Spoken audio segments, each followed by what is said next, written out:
JK വേൾഡിലേക്ക് എല്ലാവർക്കും സുസ്വാഗതം. അടി എന്ന് പറഞ്ഞാൽ പൊട്ടിപ്പാറുന്ന അടി, എൻ്റെ പൊന്നോ അമ്മാരെ അടി. ഇന്ത്യ അണ്ടർ-19 ടീം ശക്തമായ പ്രകടനത്തോടെ ഇംഗ്ലണ്ടിനെ 100 റൺസിന് തോൽപ്പിച്ച് കിരീടം സ്വന്തമാക്കിയിരിക്കുകയാണ് സുഹൃത്തുക്കളെ. പൊട്ടിപ്പാറുന്ന അടിയായിരുന്നു, കിട്ടു അടി. ഓക്കെ, അപ്പോൾ അതിലേക്ക് കിടക്കുന്നതിന് മുമ്പായിട്ട് സബ്സ്ക്രൈബ് ചെയ്യാത്തതാണെങ്കിൽ ഒന്ന് സബ്സ്ക്രൈബ് ചെയ്തേക്കണം. നമുക്ക് സബ്സ്ക്രിപ്ഷൻ വളരെ കുറവാണ്, അതുകൊണ്ടാണ് പ്ലീസ്. ടോസ് നേടി ആദ്യം ബാറ്റ് ചെയ്ത ഇന്ത്യ അണ്ടർ-19 50 ഓവറിൽ 9 വിക്കറ്റ് നഷ്ടത്തിൽ 411 റൺസ് എടുത്തു. മറുപടി ബാറ്റിങ്ങിൽ ഇംഗ്ലണ്ട് 40.2 ഓവറിൽ 311 റൺസിന് ഓൾ ഔട്ട് ആവുകയായിരുന്നു. ഇംഗ്ലണ്ടിനായിട്ട് ഫാൽക്കോണർ 115 റൺസ് അടിച്ചു, ഒരു സെഞ്ചുറി അവിടെ അടിച്ചിട്ടുണ്ട്. അതും 67 ബോൾസിലാണ് സെഞ്ചുറി അടിച്ചത്.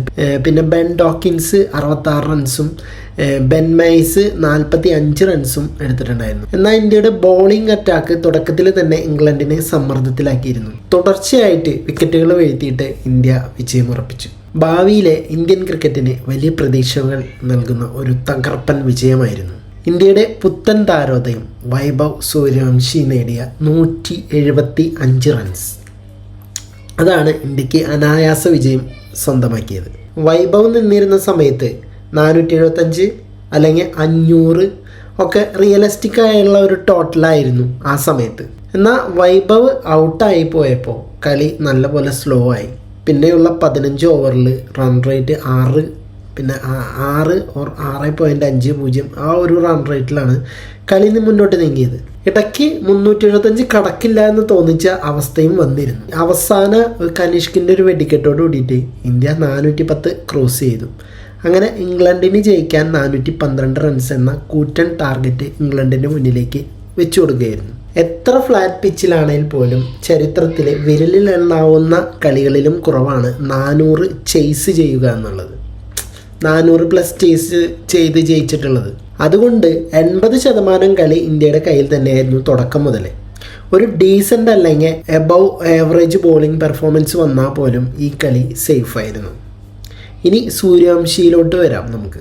പതിറ്റാണ്ടുകളുടെ ക്രിക്കറ്റ് ചരിത്രമുള്ള ഇന്ത്യയിൽ ലോകത്തെ വീണ്ടും വിസ്മയിപ്പിച്ചുകൊണ്ട് ഈ ഒരു അത്ഭുത ബാലൻ പിറവിയെടുത്തിരിക്കുകയാണ്.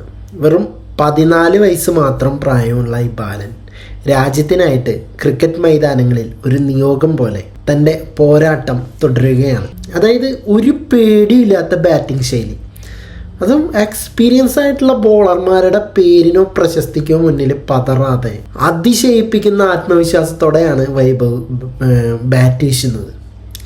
കൃത്യതയും സൂക്ഷ്മതയും പാലിക്കുക എന്ന ക്രിക്കറ്റിലെ സാമാന്യ തത്വങ്ങളെക്കാൾ എതിരാളികളെ അതിർത്തികൾക്കപ്പുറം എത്തിക്കുക എന്നതാണ് വൈഭവ് ഇവിടെ മുൻഗണന കൊടുക്കുന്നത്. ഡേഞ്ചറസ് ബാറ്റിംഗ് എന്ന് പറഞ്ഞു കഴിഞ്ഞാൽ അമ്മാതിരി ഡേഞ്ചറസ് ബാറ്റിംഗ് ആണ്. വൈഭവിൻ്റെ ഈ ആക്രമണ ശൈലിക്ക് മുന്നിൽ പലപ്പോഴും എതിർ ടീമുകൾക്ക് മറുപടി ഉണ്ടാവില്ല, അവർ പതറിപ്പോവുകയാണ് ചെയ്യുന്നത്. അതായത് സിംബാബ്വേയിലെ ഹരാരെ മൈതാനത്ത് നടന്ന അണ്ടർ-19 പോരാട്ടത്തിലെ ഇംഗ്ലണ്ടിനെതിരെ കാഴ്ചവെച്ച വൈഭവ് പ്രകടനം അത് എക്കാലവും അവിസ്മരണീയമായി തന്നെ നിൽക്കും. ഏകദിന ഫോർമാറ്റിലുള്ള മത്സരമായിരുന്നിട്ടും കൂടി T20 ശൈലിയിലാണ് താരം റൺസ് അടിച്ചു കൂട്ടിയിരുന്നത്.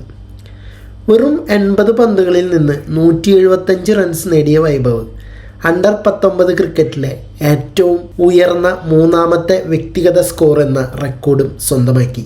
അതാണ് ഇംഗ്ലണ്ടിൻ്റെ യുവനിരയെ നിഷ്കരുണം തരിപ്പണമാക്കിയ വൈഭവിൻ്റെ സിക്സറുകൾ ഒരു കവിത പോലെ അതിസുന്ദരമായ സംഭവമായിരുന്നു. ബീഹാറിൽ നിന്ന് ഉദിച്ചുയർന്ന ഈ കൗമാര താരം തൻ്റെ ബാറ്റിങ്ങിലൂടെ ഇന്ത്യൻ ക്രിക്കറ്റിൻ്റെ ഭാവി സുരക്ഷിതമാണെന്ന് തെളിയിക്കുകയാണ്. വരാൻ പോകുന്ന കാലം ഈ വൈഭവ് സൂര്യവംശിയുടെ വെടിക്കെട്ട് കാലഘട്ടമാണ്.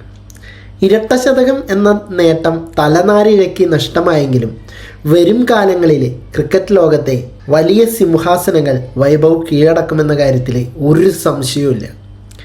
എതിരാളിയുടെ വലിപ്പമല്ല, തൻ്റെ മനോധൈര്യമാണ് വിജയത്തിൻ്റെ അടിസ്ഥാനമെന്ന് ഈ 14കാരൻ ലോകത്തിന് കാട്ടിക്കൊടുത്തുകൊണ്ടിരിക്കുകയാണ്. അഭിഷേകിനെ പോലെയുള്ള മുതിർന്ന താരങ്ങൾക്കൊപ്പം വൈഭവ് പേടണിയുന്ന ആ വലിയ നിമിഷങ്ങൾക്കായിട്ട് ക്രിക്കറ്റ് ലോകം കാത്തിരിക്കുകയാണ്. കുറച്ച് നാളുകൾക്ക് ശേഷം BCCI ബിസിനസ് ചെയ്യുന്നത് വൈഭവിനെ മുൻനിർത്തിക്കൊണ്ടായിരിക്കും. എന്തായാലും ഭാവിയിലെ ഇന്ത്യൻ ടീം സുരക്ഷിതമാണെന്ന് ഈ അണ്ടർ 19 ലോകകപ്പ് വിജയം നേടിയതോടുകൂടി നമുക്ക് ഏകദേശമൊക്കെ ഉറപ്പിക്കാം. നിങ്ങളുടെ അഭിപ്രായങ്ങൾ എന്താണെങ്കിലും താഴെ കമൻറ്റ് ബോക്സിൽ രേഖപ്പെടുത്തണം. പോയി വരാം അടുത്തൊരു വീഡിയോയുമായിട്ട്.